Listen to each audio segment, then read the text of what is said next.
Get ready to turbocharge your chess game because a whopping 22% of all endgames are pawn endgames. That's right, they're not just the ABCs of chess, they're your secret weapon to sharpen your calculation. Your coach will back me up on this. Pawn endgames are where it's at. Click here to check out the first 3 videos in this series if you haven't already. And without any further ado, let the learning begin.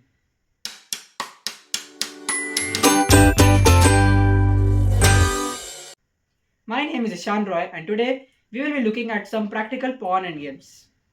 First up, I want to clear you up on some basic endgame terminology. Passed pawn. A pawn which has no other pawn controlling or obstructing a square in its path is called a passed pawn.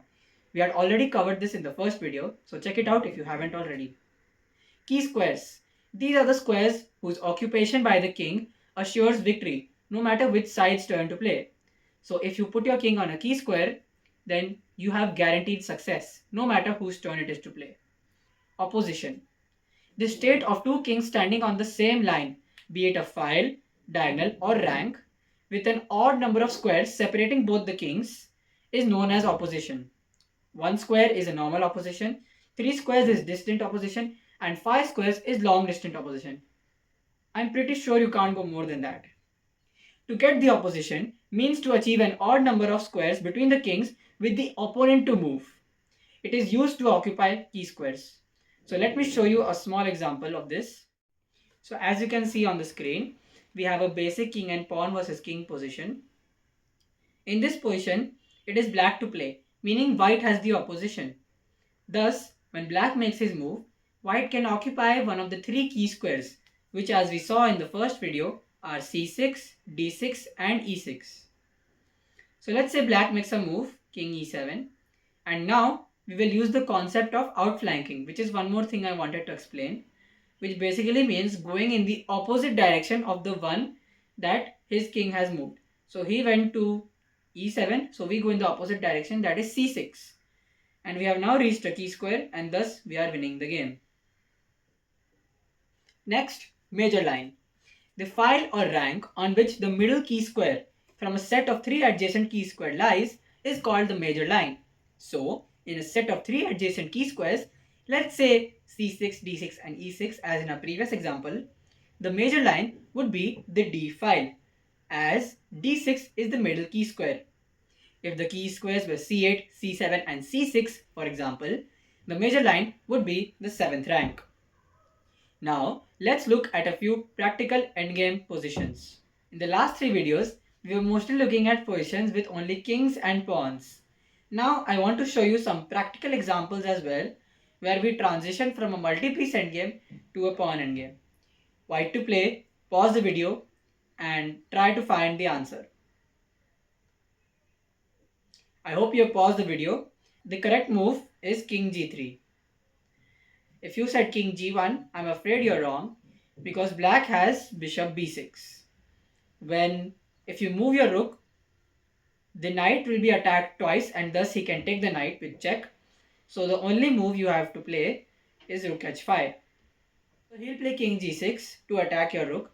Now both your knight and your rook are attacked, so that again leaves you with only rook h2 as the option.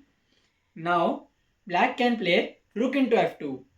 When after rook into f2, the rook is pinned to the king as you can see. So black is not forced to take bishop into f2 check, which would be a draw because after king takes a5, king e3, the king is in the square of the pawn. Square of the pawn? What is that? You didn't tell me that. Don't worry, I'll explain. But first, we will see how black can win here. The winning move is a5 when obviously white needs to make a king move in order to free the rook. And only now black will take the rook. Bishop into f2, king into f2. And now here you can see I have drawn some beautiful arrows. And these represent the square of the pawn. So the square of the pawn basically means the zone inside which the opposing king can stop the pawn. Black plays a4, logical. And as you just saw, the square became much smaller. So how do you draw this square? It's simple really. All you need to do is draw a diagonal from the pawn to the edge of the board and then connect the corners to draw the square. So if the king is not in the square of the pawn, that means the pawn can promote on its own without help from its king.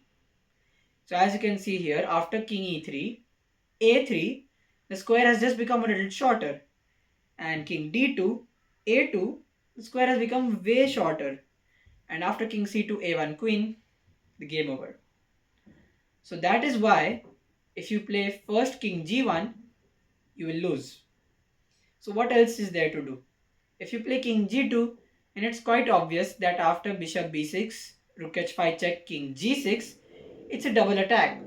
Your rook is attacked, your knight is attacked, and unfortunately you can't play rook h2 because your king is in the way. So the rook is unable to defend the knight. Thus, you're just lost. So the correct move is king g3. For those of you who found it, congratulations, but it's not over yet. It's still a lot that you had to see.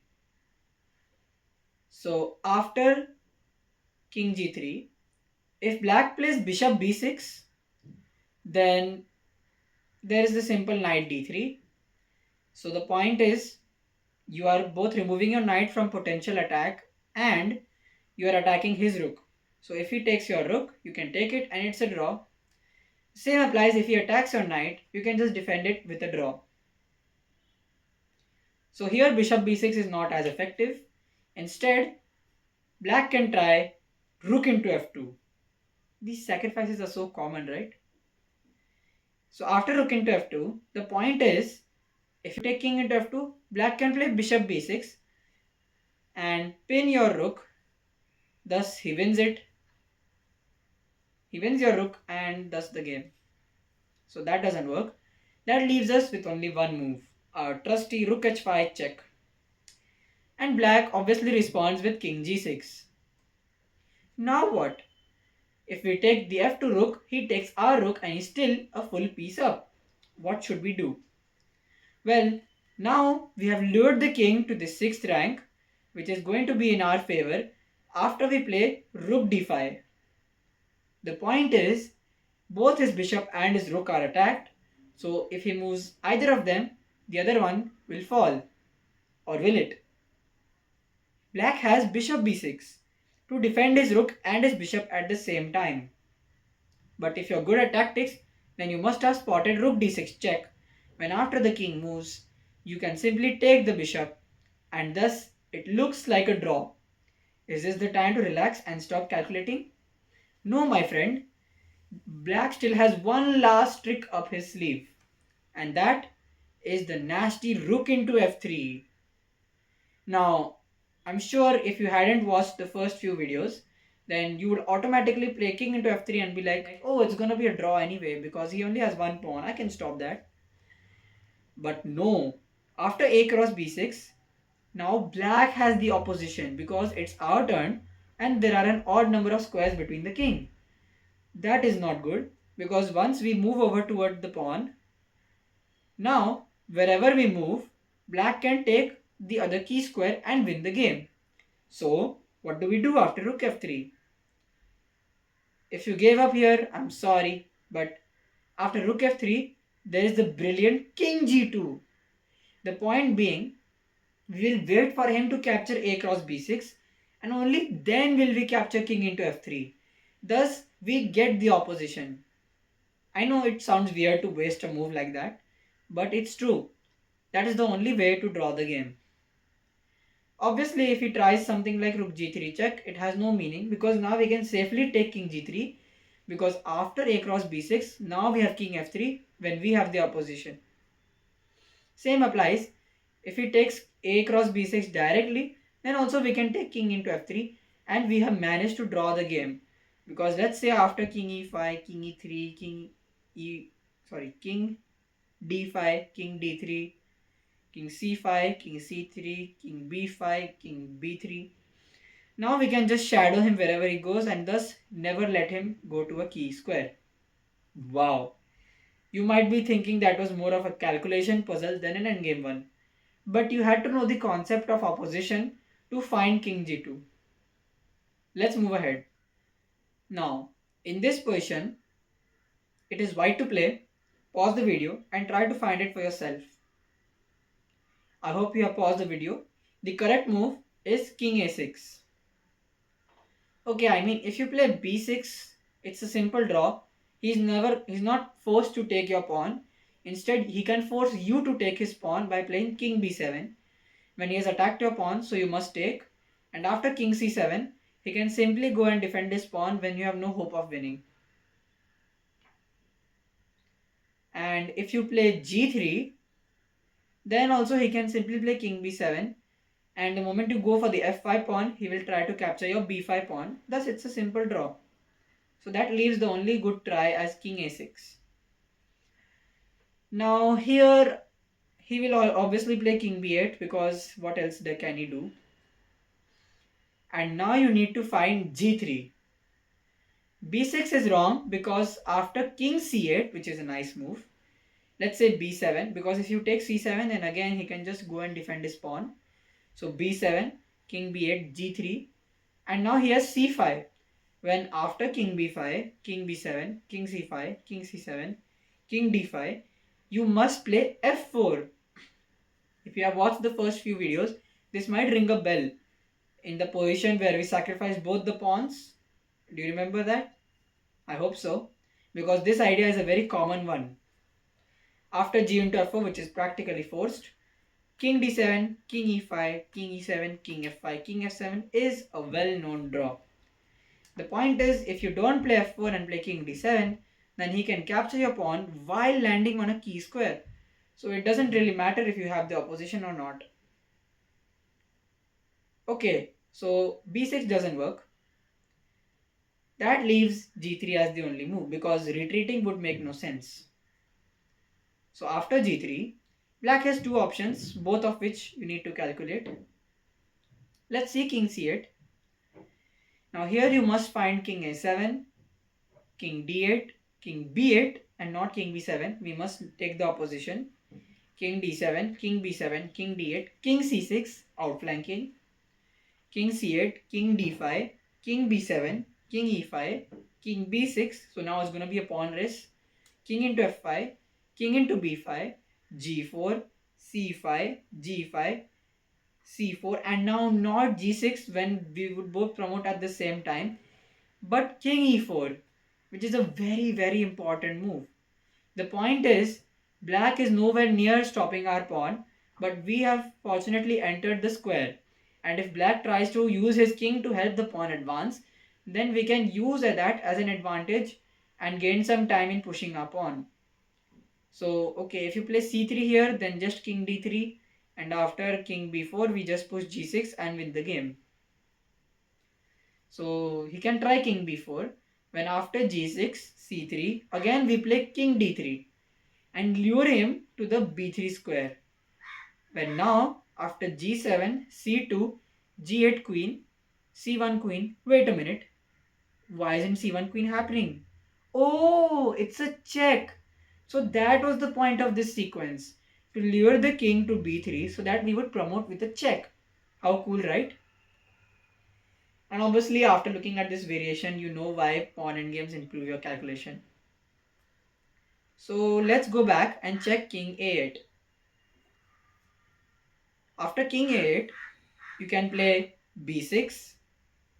And if he takes b6, then it's simple. You just really don't have to do much. You can just go and capture the pawn. So king b8 is the only real try. Let's see cb6, king b6.